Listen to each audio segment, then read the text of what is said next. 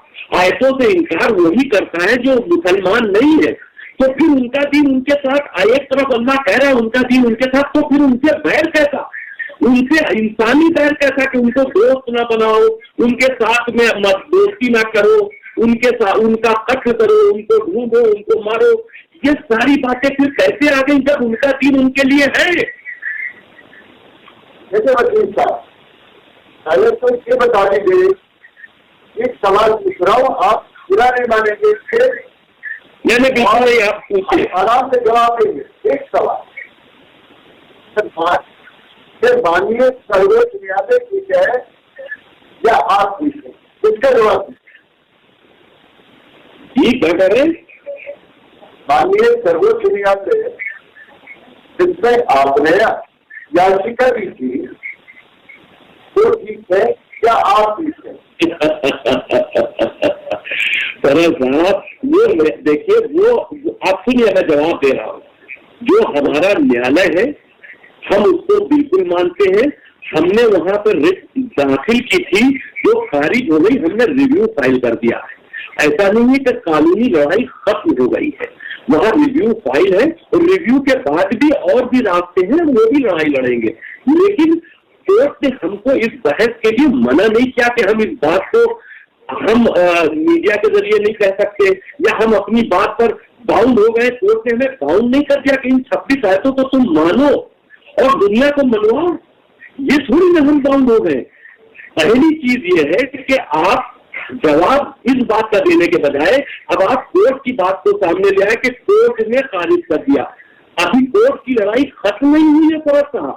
अब आप सिर्फ इस बात को बताइए जो हमने आपसे ये पूछा था, कोर्ट की बात किनारे कर दीजिए, पहले ये बता दीजिए कि मुशरिक काफिर इनकार करने वाले, इनका दीन इनके लिए है, तो फिर आपसे दुश्मनी है। देखिए, मैं हिंदुस्तानी मुसलमान हूँ और मेरा इस्लाम कहता है कि जो यहाँ का न्यायालय है, हुकूमत है या कानून है, उसका हम पालन करें। क्या संविधान, आप सुनिए, संविधान बड़ा या कुरान?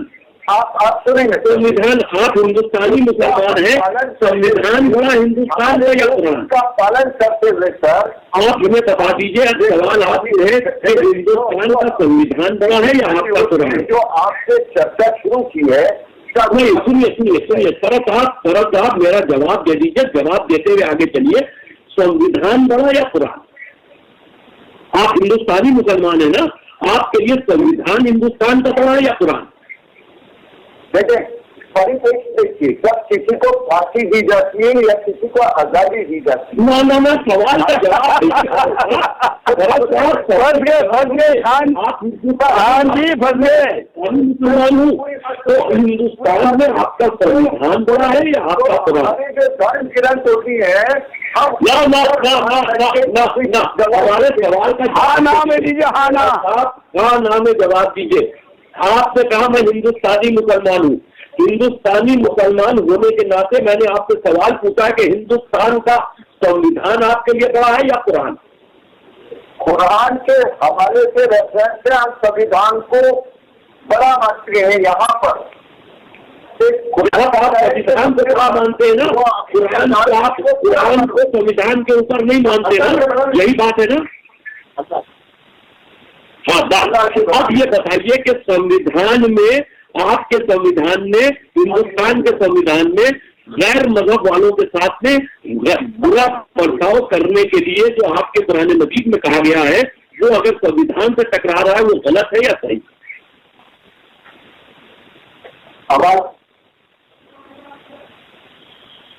जी गैर मजहब वालों को अपमान करने के लिए, गैर मजहब वालों से नफरत करने के लिए जो संविधान में नहीं आपको इजाजत है वो कुरान के अंदर दिया गया है। तो अब आप ये बताइए कि कुरान सही ये कह रहा है या गलत कह रहा है आपके संविधान के हिसाब से? फिर से बोलिए एक बार। मैं आपसे ये कह रहा हूं कि संविधान में आप, हमारा जो भारत का संविधान है वो किसी मजहब के ऊपर किसी भी तरह का आपको हर मजहब पर रहने की आजादी देता है, कोई भेदभाव नहीं करता। हमारा संविधान, भारतीय संविधान, जिसके तहत आप यहाँ पर मुसलमान हैं, आपको बहुत सी छूट दी जा चुकी है। लेकिन अगर के कुरान मजीद के अंदर ये बात कही जा रही है फिरका फरस्ती, नफरत, भेदभाव इंसानों के अंदर, तो इस चीज को आप संविधान से अलग मानते हुए संविधान के तहत इसको कुरान से अलग करेंगे या नहीं करेंगे? जो मेरे देश का संविधान, जो मेरे देश के संविधान ने किया है, माननीय सर्वोच्च न्यायालय ने बोला है। मैं सर्वोच्च न्यायालय ने कुछ नहीं बोला। ऐसा एक मिनट मैं जरा आप दोनों के बातचीत का थोड़ा अलग एंगल से देता हूँ। फरत अली जी बताइए कि अगर देश का सर्वोच्च न्यायालय कहे कि ये 26 आयतें हटा दो तो उस आदेश को आप मानेंगे? सर्वोच्च न्यायालय कहीं बोल ही नहीं सकता। आइए देखिए, ये तो हो गई कि 2-2-5, ये बात वही हो गई 2-2-5। अगर सर्वोच्च न्यायालय, अभी आप दुआई दे रहे थे, आप कह रहे थे कि सर्वोच्च न्यायालय ने आपको रिजेक्ट किया है और इसलिए आपको अधिकार नहीं, वसीम रिजवी को कह रहे थे। अगर आप वसीम रिजवी जी को रिजेक्ट करने वाली बात का सहारा ले रहे हैं तो मैं आपको पूछ रहा हूं कि देश का सर्वोच्च न्यायालय अगर कहता है कि आपको इस देश के कुरान से 26 आयतें निकालनी होगी तो ये बात स्वीकार करने में आपको क्या हर्ज है? नहीं, क्यों? बिल्कुल नहीं। तो फिर आपने तो चुना लगा दिया सर्वोच्च न्यायालय को, आपने तो सर्वोच्च न्यायालय को चुना लगाया, आपने संविधान को लगाया। सुरेश जी, जब सर्वोच्च न्यायालय ने फैसला दिया कि बाबरी मस्जिद की जगह राम मंदिर था तो सारे मुसलमानों ने उसको माना। तो आपने कह दीजिए कि अगर के सुप्रीम कोर्ट ये बात कह देगा। देखिए अभी मैं हमारे साथ मैं आरिफ जी के पास चलता। आरिफ जी, आपने पूरे संवाद का अंतिम मुद्दा ये है कि देश के संविधान कहे या देश का सर्वोच्च न्यायालय कहे, जिस आयत में यह कहा गया कि तुम्हारा कुरान जिसको स्वीकार नहीं वो आपका मित्र नहीं हो सकता, इस पर फाइनल वर्जन आपने एक तरीके से मुस्लिम महासंघ के अध्यक्ष का सुना। आरिफ जी। भाई, पहले तो आपने भारत जी को बड़ी मुश्किल में डाल दिया, इतना मुश्किल सवाल करके नहीं पा रहे क्यों? सबसे पहले तो उनका ये कहना कि मैं भारतीय मुसलमान हूँ। हाँ, मुसलमान होता है, कोई भारतीय नहीं होता, कोई सऊदी नहीं होता, मुसलमान सारा एक होता है। हाँ, तो फिर ये पाकिस्तान का मुसलमान अलग होता है। ये पाकिस्तान के बड़े शहर के मेयर थे। होने दीजिए, मैं पाकिस्तान के मुसलमानों को मुसलमान मानते ही नहीं। आप भारतीय मुसलमान हैं तो फिर आपके लिए भारतीय कानून सबसे जरूरी होना चाहिए और ये आपको लॉ ऑफ लैंड को फॉलो करना है। हमारा भारतीय कानून तर्क पर ये है, हम उसको हाथ तो समाधान नहीं देते सर। 700 बनाने के लिए आ गए, पाकिस्तान में रहते नहीं है। पाकिस्तान हमारे देश के साथ क्या कर रहा है? हमें असली में तो पाकिस्तान नहीं रख रहे। सुरेश चौहान जी जो आज मुद्दा लेकर है, कैसे नहीं ऐसे रखता? हमें पाकिस्तानी अच्छा ही नहीं लगता, मुझे पाकिस्तानी अच्छा ही नहीं लगता। आप आरिफ भाई, आप आरिफ देखे वहाँ, मुझे आज बिल्कुल अच्छे नहीं लग रहे। आप पाकिस्तान, मैं ठेकेदार नहीं हूँ, मैं ठेकेदार नहीं हूँ, मैं ठेकेदार नहीं हूँ, मैं ठेकेदार नहीं हूँ। आज जैसे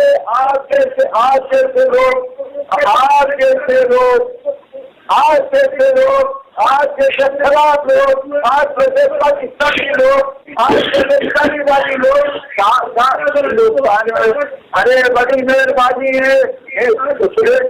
अच्छा, चलिए, मैं थोड़ा चर्चा में आ जाता हूँ। मैं फरहत अली जी को बताना चाहता हूँ। फरहत जी, आपने पूछा, सुरेश चौहान जी को पूछिए कि पाकिस्तान पर मेरा क्या कहना है। आरिफ जी, 1 मिनट में आपके पास आता हूँ। आरिफ जी मैं आपके पास आता हूँ।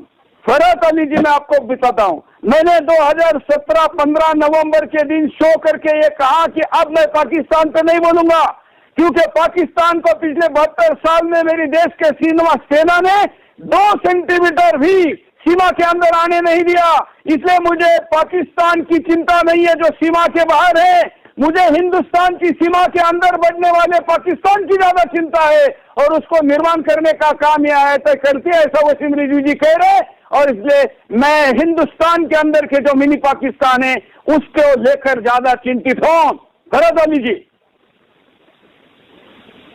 एक बार फिर से मुझे सुना दीजिए लास्ट वाला। आपको सुविधा वाली बात सुनाई देती, इसका मतलब आपका नेटवर्क कनेक्शन सुविधा वाली बात आपको सुनाता है। पंडित महेंद्रपाल आर्य जी कुछ कह रहे हैं। मैं ये कहना चाहता हूँ चौहान साहब कि हमारे भाई फरहत जी ने ये बात बोली कि भारतीय संविधान को हम मानते हैं, हम भारतीय मुसलमान।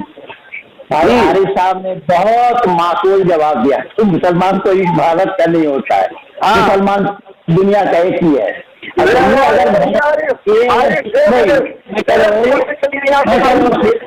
भाई जरा मेरी बात सुनो, भैया मेरी बात सुनो, आपकी बात सुना।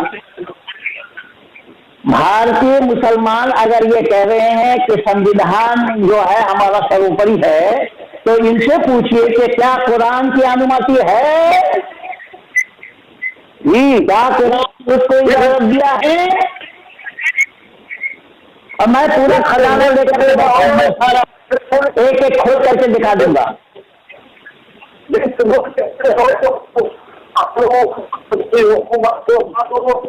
है बोलने के लिए आज आरिफपुर में जो रहते हैं, आरिफ कराची से ऐसे लोगों को मैं कैसा सकता हूँ?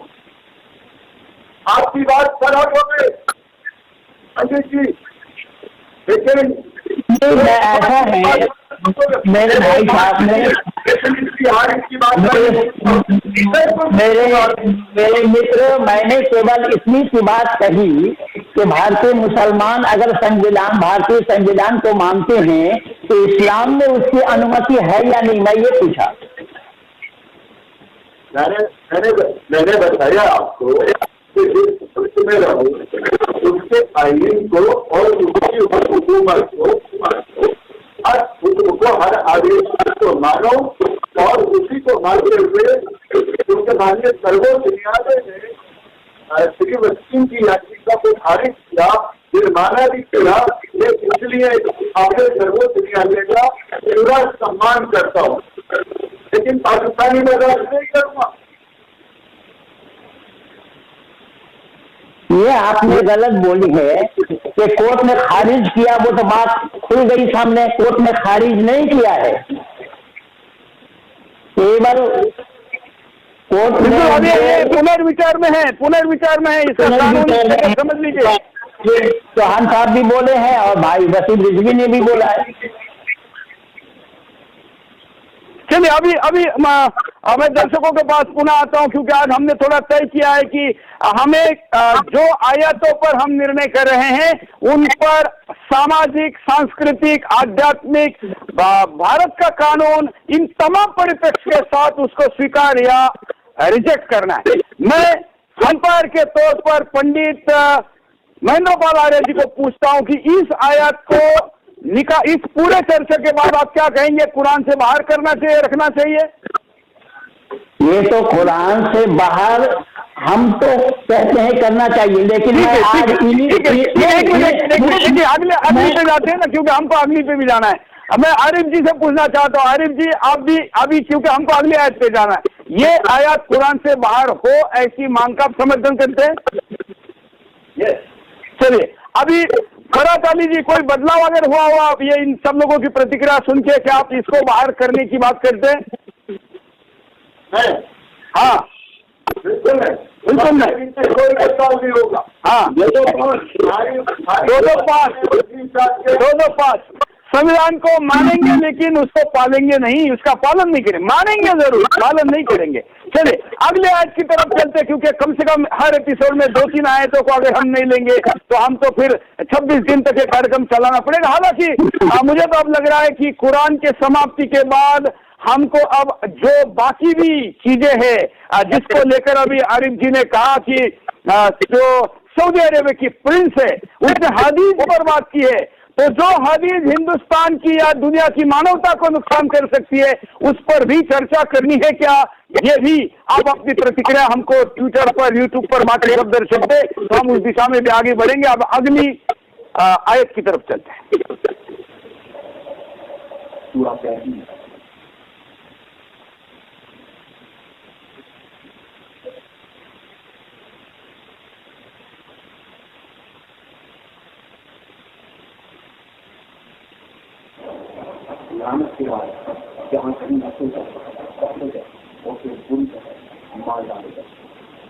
महेंद्र पाल आर्य जी के पास चलते हैं। महेंद्र पाल जी, क्या है ये आयत?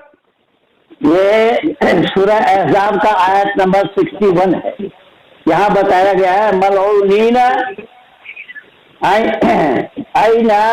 ऐनमा तुसीकू आहदु उखजू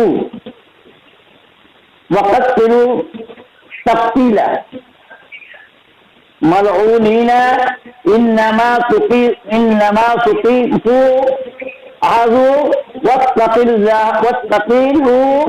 तक़लीला। इसका अर्थ ये बताया है कि मतलब फिटकारे हुए लोगों जहाँ कहीं पाए उनको पकड़े जाएं और बुरी तरह जान से मारे जाएं। ये मलऊन शब्द आया है, मलऊनीना यहाँ शब्द आया है, कि ये इब्लिस के लिए कहा गया है और उनके अनुयायियों के लिए कहा गया है। तो उनको जहाँ पाए उनको पकड़े जाएं और मारे जाएं, साफ शब्दों में यही लिखा है। इसी के पास चल रहा हूँ, साथ साथ में दर्शकों के अब हम YouTube पर जो सुपर चैट आएंगे उनको यहाँ नीचे स्क्रॉल पर जगह देंगे। रजनीश गुप्ता यहाँ कह रहे कि 2 + 2 = 5 ये कभी नहीं सुन सकते। चलिए आप तार्किक कमेंट दे और अब हम सुपर चैट को भी इस शो में लेंगे। अब मैं वसीम रिजवी जी के पास चलता हूँ। वसीम जी, इस आयत पर आपकी आपत्ति बताएं। मारे जाओ, काटे जाओ, जहां भी पकड़ जाए वहां मारे जाए। हिंसा अगर के फैलाने का कोई आदमी अल्लाह की तरफ से आ रहा है तो स्वीकार नहीं है। अब जिस तरह की आयतें जब बच्चों को पढ़ाई जाएंगी, ये लानत के मारे हैं, जहाँ कहीं भी पड़ जाए, पकड़े जाए, बुरी तरह से मारे जाए या मारे गए, ये एक किसी न किसी तरह का आप उनके जहनों में एक भाई ये इंसानों के लिए तो है ना, जानवरों के लिए नहीं है कि हम शिकार खेलने गए और हमने किसी जानवर को मारा। यहाँ पर इंसानों के कत्ल की बात हो रही है। यहाँ पर यही कहा जा रहा है कि मारे गए, काटे गए, पकड़े गए। हमने उन्हीं 26 आयतों को इस्लाम में से निकाला है यहाँ पर इंसान को इंसान से नफरत का पाठ पढ़ाया जा रहा है या इंसान को इंसान से मारने की बात कही जा रही। और सारी ये सारा जो इसमें खेल रचा गया है, यही से पूरी दुनिया का आतंकवाद जुड़ा हुआ है। यही वो एक पेड़ है आतंकवाद का, कुरान मजीद, जो पूरी दुनिया में इस्लामिक वर्ल्ड में आतंक का एक बहुत बड़ा, दहशत का एक बहुत बड़ी चट्टान बन चुका है, और उसे कुरान मजीद के ऊपर बना है। इस तरह की आयतों को अगर हम पढ़ते रहेंगे, अपने बच्चों को पढ़ाते रहेंगे, तो इसका असर क्या होगा? और फरज साहब इस बात को भी कहते हैं कि मैं संविधान को मानता हूँ, और संविधान जो है वो हिंदुस्तान का संविधान, हिंदुस्तानी मुसलमान, सारे साथ जवाब भी दे दिया, मुसलमान मुसलमान होता है, वो हिंदुस्तानी पाकिस्तानी नहीं होता, पूरे वर्ल्ड का मुसलमान मुसलमान ही है। अब रही बात क्या अमेरिका में रहने वाला हिंदू है क्या अमेरिकन हिंदू? हिंदू सनातन धर्म का ताल्लुक से कहीं भी रहेंगे वो सनातन धर्मी ही रहेंगे। तो अब यहाँ पर संविधान को मानोगे भी, और संविधान के तहत तुम अपने कुरान मजीद को भी मानोगे, उन चीजों को भी मानोगे कि जो संविधान में टकरा रही है। संविधान कब आपको इजाजत देता है कि आप किसी के मारने का पाठ पढ़ाओ? संविधान कब आपको फर्ज ये इजाजत देता है कि आप किसी की हत्या कर दो? संविधान आपको कब ये इजाजत देता है कि आप नफरत फैलाओ, इंसान का बंटवारा कर दो? एक जगह आपकी बात से जो शरीफ से आयत उतरी, तो सबसे पहले उस परिप्रेक्ष्य से मक्का ये उतरी, क्योंकि जब हिंदुस्तान में कुरान शरीफ पढ़ाया जाए तो उसको इस तरीके से नहीं पढ़ाया जाए है जो अमनो अमान का गहवारा है। चलिए इतना आवाज आ रही है, बोलते तो पाँच नहीं, एक मिनट सुन लेते। हाँ बोलिए, आप कंटिन्यू, महत्वपूर्ण बात बोल रहे, बोलिए। जो अमनो अमान का गहवारा है, कहाँ से जिस वक्त खबर भी नहीं था, उस वक्त में ठंड की हवाएं आती थी। इस मेरे हिंदुस्तान से हिंदुस्तान हूँ, मैं मक्के का मुसलमान नहीं हूँ, मैं पाकिस्तानी मुसलमान नहीं हूँ, मैं हिंदुस्तानी मुसलमान हूँ। और शान, अमनो अमान, दोस्ती, भाईचारे और इंसानियत का पैगाम देता है। इंसानियत का पैगाम देता है। तो फिर मक्का की आयतें यहाँ पर क्यों मान रहे हैं? एक मिनट, तो मक्का की आयतें भारत के परिप्रेक्ष्य में की जाए, यही तो वसीम रिजवी कह रहे हैं। मैं यही तो कह रहा हूँ कि ये वो आयतें हैं कि जिनको इंसान को बंटवारा किया गया।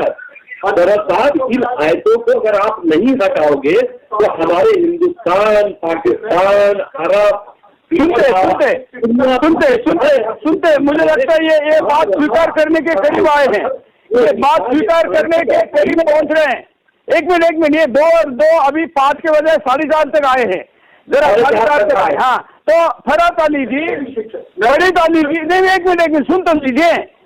आप बताए, आपने कहा कि मैं वहां का मुसलमान नहीं हूं, तो वहां के मुसलमानों के लिखी गई आयत को आप भारत में क्यों मान रहे हैं?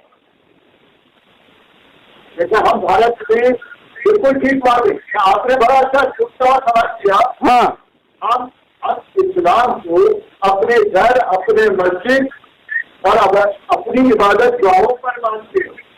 हम हिंदुस्तान में जिसमें रहते हैं, जैसे मैं आपके साथ रहता हूँ, तुम्हारी इसका सम्मान करता हूँ, जितना पंडित जी का और वसीम भाई का सम्मान करता हूँ। अलग तरीके अलग हो। रमजान की बात नहीं है, मैं काफिर हूँ कि नहीं, इतना बताइए। आप काफी नहीं है, आप बहुत बड़ी बात कह रहे हैं। अरे सुनिए, पॉलिटिकल अभी 4:15 पे आ गए, 4:15 पे 2 और 5 से 4:30 हो गए। साहब इनको आप लगातार प्रोग्राम पर बनाए रखिए। हमको ये उम्मीद है कि ये जानवर से इंसान और मुसलमान बन जाएंगे। बात मिल रही है। अरे लेकिन जरा आरिफ जी कुछ कहना चाह रहे, आरिफ जी इस आयत पर। आप काफिर नहीं है, लेकिन मैं काफिर हूँ इनकी नजर में। हाँ, वो वसीम रिजवी भी काफिर है इनके नजर में। अच्छा, मैं भारत भाई से सवाल करना चाह रहा हूँ, बच्चा सवाल करना है आपका। अभी साहब काबिल नहीं है, आपसे बात कर सकता हूँ ना। बोलिए बोलिए बोलिए बोलिए बोलिए। सवाल ये है कि ये बार बार कहता है मैं इंडियन मुसलमान हूँ, मैं भारतीय मुसलमान हूँ। मेरा सवाल ये है कि क्या सऊदियों के मुसलमान का कुरान दूसरा है और भारतीय मुसलमानों का कुरान दूसरा है? सऊदियों का नबी दूसरा है और भारतीय मुसलमानों का नबी दूसरा है? मुझे सिर्फ इतना बता दें सर। देखिए, आपने बहुत बढ़िया सवाल किया, उसका मैं जवाब दे रहा हूँ। जो सऊदी अरब का कुरान है वो वहाँ की लैंग्वेज है, जो वहाँ की लैंग्वेज है, जो लोग उससे पढ़ेंगे उसको समझने की जरूरत नहीं, क्योंकि वो वहाँ पर उस परिप्रेक्ष्य में रहते हैं। लेकिन हम हिंदुस्तान में जो रहते हैं इस कुरान शरीफ को पढ़ते जरूर है, लेकिन समझते नहीं है कि हम लोग कभी दूरी नहीं कर रहे हैं कि जब हम कलाम पाक पढ़ें तो उसका सही तर्जुमा भी पढ़े। मैं इस बात से आपसे पूरी तरीके से सहमत हूँ। इसलिए वहाँ का कुरान शरीफ, कृषि का कुरान शरीफ, वहाँ का तलफ़ुज़, वहाँ का सब कुछ बिल्कुल मतलब आयतें एक है, लेकिन उसका उच्चारण आप उच्चारण को जानते हैं, तलफ़ुज़ प्रोनाउंसिएशन वो अलग है। और हम जिस जगह रहते हैं यहाँ पर बिल्कुल उसका मतलब उसकी सारी तरीके बिल्कुल अलग हो जाता है। बोलिए, अब आप क्या कहेंगे आरिफ जी? जी मैं ये उनसे सवाल कर रहा, इसके जरूर में सवाल आ जाता है कि जब नबी पाक का इंतकाल होता है तो कुरान लिखा हुआ नहीं था, किसी ने कुछ पत्ते किसी कपड़े पर लिखा।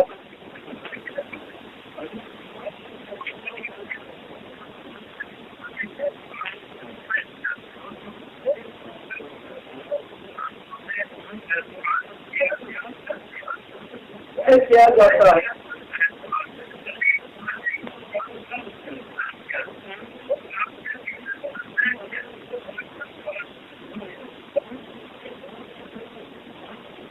मेरा सवाल ये है कि अभी आपने फरमाया कि अरबी जबान वहाँ की है और अरबी जबान संस्कृत जबान की तरह बहुत रिच जबान है, उसमें एक एक लफ्ज के कई मतलब है। जैसे नबी पाक को कुरान में उम्मी कहा गया है, उम्मी के कई मतलब है।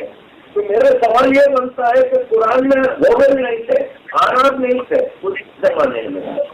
वोवेल जो डाले गए वो हज्जाज बिन यूसुफ के जमाने में डाले गए तकरीबन 2000 के बाद।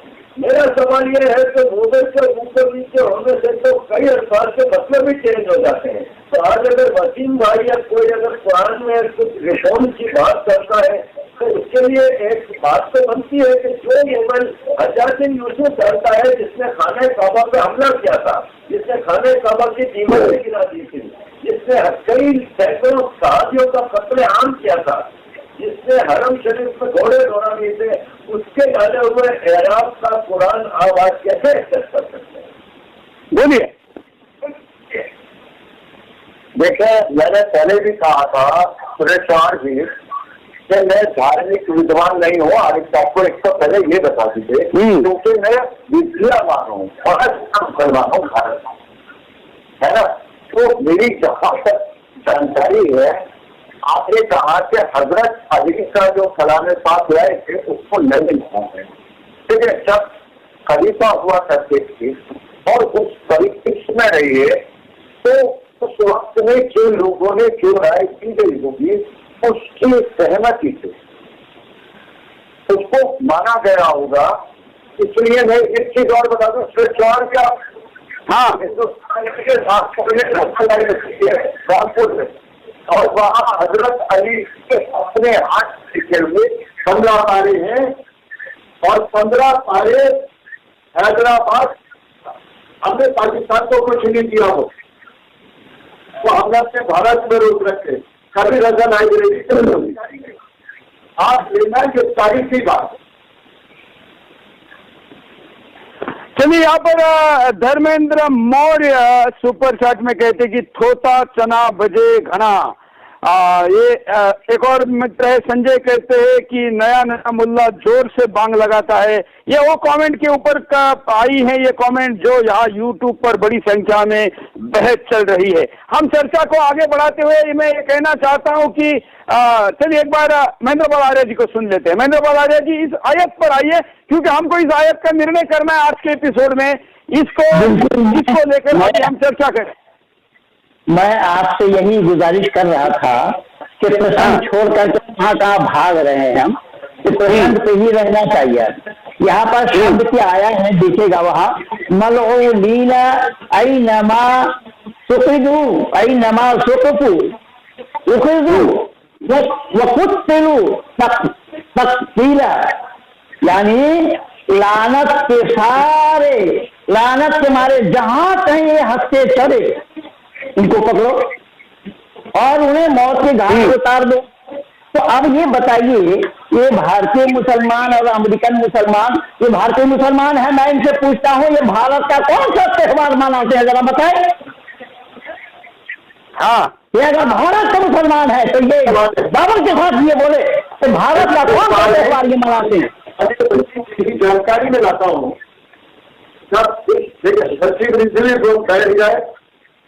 इसमें माननीय चौहान साहब, मैं आपसे एक मिनट दीजिए, मैं अपने चौहान साहब से विनती कर रहा हूँ।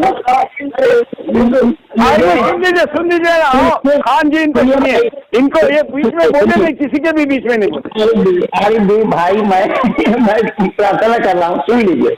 मैं ये कह रहा हूँ चौहान साहब से तो माननीय चौहान साहब, आपने मुझे यहाँ पर बिठाया है अंपायर बना करके, तो मैं यहाँ बनाता हूँ, अपना विचार भी होता है, इन लोगों के विचार पर भी बोलने पड़ते हैं, तो मुझे समय तो उसी हिसाब से मिले तब मैं बोलूँ। तो यहाँ बिल्कुल बोलिए आकाश से प्रमाण दे रहा हूँ कि आज दुनिया में जो कुछ भी हो रहा है, हुआ है, होना है, ये सब अल्लाह ने अपने लौहे महफूज में लिख दिया है। मैं नहीं कह रहा हूँ, कुरान से ही मैं निकाला हूँ आज। ये देखिए सूरह नूर आयत नंबर 64 में अल्लाह ने बोला है कि ये जो कुछ भी होना है, जो कुछ भी हो रहा है, सब कुछ अल्लाह ने लौहे महफूज पर लिख रखा है पहले से। अगर अल्लाह ने लौहे महफूज पर लिख रखा है तो ये मियाँ जी लोग ये बतलाएं पहले कि भाई वसीम रिजवी ने जो सवाल उठाया है, ये सवाल भी अल्लाह ने लिख कर रखा है कि नहीं लौहे महफूज पर। अगर ये अल्लाह का लिखा हुआ है तो आप भी करने वाले हैं। ये शो भी अल्लाह ने बना के रखा है क्या? ये शो होगा, ये भी अल्लाह ने तय किया है क्या? फराज अली जी क्या मानते हैं? बिल्कुल बिल्कुल, ये देखिए मैं दिखा रहा हूँ, आज ही निकाला हूँ। हाँ, आज कलामे पाक की आयत का जिक्र कर रहे हैं, अल्लाह का नाम ले रहे हैं, तो पर्सन ये अल्लाह ही ने लिखा है। तो इसमें मुल्ला क्यों नहीं आ रहा है? इस अल्लाह के चर्चा में कई मुल्ला क्यों नहीं आ रहा है? आपको भाई चौहान साहब, आपको भली भांति पता है मुल्ला क्यों आ रहे हैं। महेंद्र आर्मी के सामने आज तक न कोई सीखा है न कोई सीख पाएगा। महेंद्र आर्मी के सामने आपने पढ़ते हैं। महेंद्र पाल आर्य जी, इस आयत पर आपका क्या कहना है जो अभी हम यहाँ पर चला रहे हैं? इस पर जो आयत भाई वसीम रिजवी ने उठाया है, मैं 100% समर्थन करता हूँ। इन्होंने बिल्कुल माकूल सवाल उठाया है और कुरान के मातहत, कुरान के अंदर से ही इन्होंने अपनी तरफ से एक भी शब्द, एक भी अक्षर, एक भी नुक्ता तक नहीं बढ़ाया। ठीक है, तो हम इस आयत को निकाले, इसका समर्थन आप करते हैं। आज हमने 3 आयत ली है, आज हमने काफी गति देने का प्रयास किया है। आरिफ जी, मैं ये समझता हूँ कि अगर इसको आप रिवर्स कर लें, हाँ, हिंदुइज्म में ये कहा जाए कि वो मुसलमान, लालची मुसलमान जहाँ आपको मिले उसको कत्ल कर दो, तो क्या ये कबूल कर लेंगे? तो धर्म, अमन का धर्म हो नहीं सकता जो कत्ल की बात।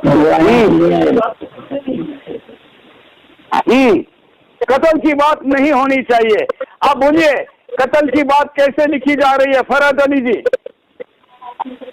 बिल्कुल सही, आपने तो बात सही अरे भाई की बात से बिल्कुल सहमत नहीं हूँ, लेकिन सुरेश जी जब आप पूछते तो आपकी बात का मुझे जवाब देना पड़ता है और बड़े सम्मान के साथ कि बिल्कुल जो लिखा गया है, फिर से मैं कह रहा हूँ कि उन शिक्षकों को भला ही वो अरबी में पढ़ना चाहिए, लेकिन जिस तरीके से हम भारत में रह रहे हैं और भारत से सवाल उठ रहा है, ये आदि घर बैठे चलिए वहां पर पाकिस्तान में चेंज करा देंगे कुरान शरीफ, ये कुछ नहीं, ये तो पाकिस्तान के क्रांतिकारी है, ये क्रांतिकारी है पाकिस्तान में और इसका मतलब है निकाले मुसलमान है आप पाकिस्तान से, तो पाकिस्तान से निकाला हुआ तो अच्छा हुआ ना, बुनियादों से बाहर हो, सियासी बुनियादों से बाहर। हाँ चलिए वसीम रिजवी जी, आज आपने एक मुसलमान को 4 और 4 5 से लेकर 4.25 तक ला दिया पैनल में, क्या कहेंगे? देखिए, मेरे हिसाब से जितने भी मुसलमान पूरी दुनिया में है और जिस तरह से वो इस्लाम को मान रहे हैं, कुरान मजीद की जिन आयतों को पढ़ कर वो गुमराह हो रहे हैं, हम ये समझते हैं कि वो आज के दौर में इंसान नहीं है, हैवान है। और अगर के वो इस कुरान को ठीक करके और एक अच्छे समाज और अच्छी दुनिया, अच्छे मुल्क को बनाने की तरफ बढ़ेंगे तो हम ये समझते हैं वो अच्छे मुसलमान और अच्छे इंसान कहे जाएंगे। आज वो मुसलमान नहीं है, हैवान है। और हम इस तरह की जो मानसिकता रखते हैं, मारने की, काटने की, हत्या करने की, इसको हम बिल्कुल कुरान का पाठ नहीं समझते, इसीलिए इस लड़ाई को हम जारी रखना चाहते हैं और जारी रखें। बिल्कुल, चलिए तो हम कल फिर मिलेंगे। मैं दर्शकों को और आप लोगों को एक प्रार्थना करता हूं, हम जो कुरान की आयत बता रहे हैं और उस पर अपना तर्क बड़े विस्तार से यहाँ पर रिजवी जी दे रहे, साथ में हम ये भी जोड़ेंगे कि अब तक इतिहास से लेकर पिछले कुछ दिनों तक की घटनाओं में उस आयत ने समाज पर क्या दुष्परिणाम दिया, ये भी अगर हम और ज्यादा विस्तार से बता पाए तो लोगों को ये पता चलेगा कि मुंबई का हमला किस संदर्भ में था, लोगों को पता चलेगा कि लव जिहाद किस संदर्भ में है, लोगों को पता चलेगा कि हिंदुओं को, गैर मुसलमानों को खिलाने वाले बिरयानी में नपुंसक होने की दवाई मिलाने वाला किससे प्रभावित है। ऐसा संदर्भ के साथ अगर हम कल मिले तो ज्यादा अच्छा रहेगा। मैं जरा एक बार पोल ले लेता हूं, पोल में आप लोगों ने क्या कहा है देखते हैं। जब पूछा गया कि देश की जनता को कि क्या कुरान से आयतों को उनको हटाना चाहिए जो विवादित है, इस पर अब 95% से शुरू होकर 98% तक हम आए हैं। दोनों हाइपर की दिशा में चल रहे हैं, जो शुरुआत थी वो भी 95 से थी और एंड 98 पर हो रहा है। ये बहुत बड़ी बात है।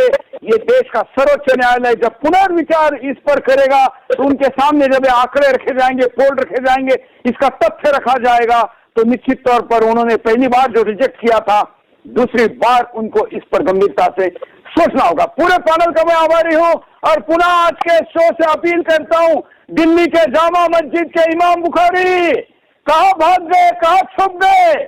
डिबेट में आओ, चर्चा में आओ, या फिर कहो कि यहाँ पर वसीम रिजवी ने उठाए हुए मुद्दे सही है, क्योंकि जब यह डिबेट समाप्त होगी उसके बाद किसी को भी इन मुद्दों का, तर्कों का विरोध करने का अधिकार नहीं रहेगा। देवबंद वाले हो, रजा अकेडमी वाले हो, या जो बरेली वाले हैं, और हैदराबाद वाला गद्दार टीवी चैनलों पर आके बड़ी बड़ी बातें करते हैं दोनों भाई, अरे किसी आलिम को भेजो, अगर हिम्मत है, मर्दानगी है तो चर्चा में आओ। इग्नोर करके अपने आप को बड़ा तुरम खान समझ रहे हो, इतिहास लिखा जाएगा तो पता चलेगा कि ये चर्चा से भागे थे और सिर दिखाकर भागने वाले कभी भी विजयी नहीं हो सकते। आज की मिलेंगे, आज के लिए धन्यवाद, जय हिंद।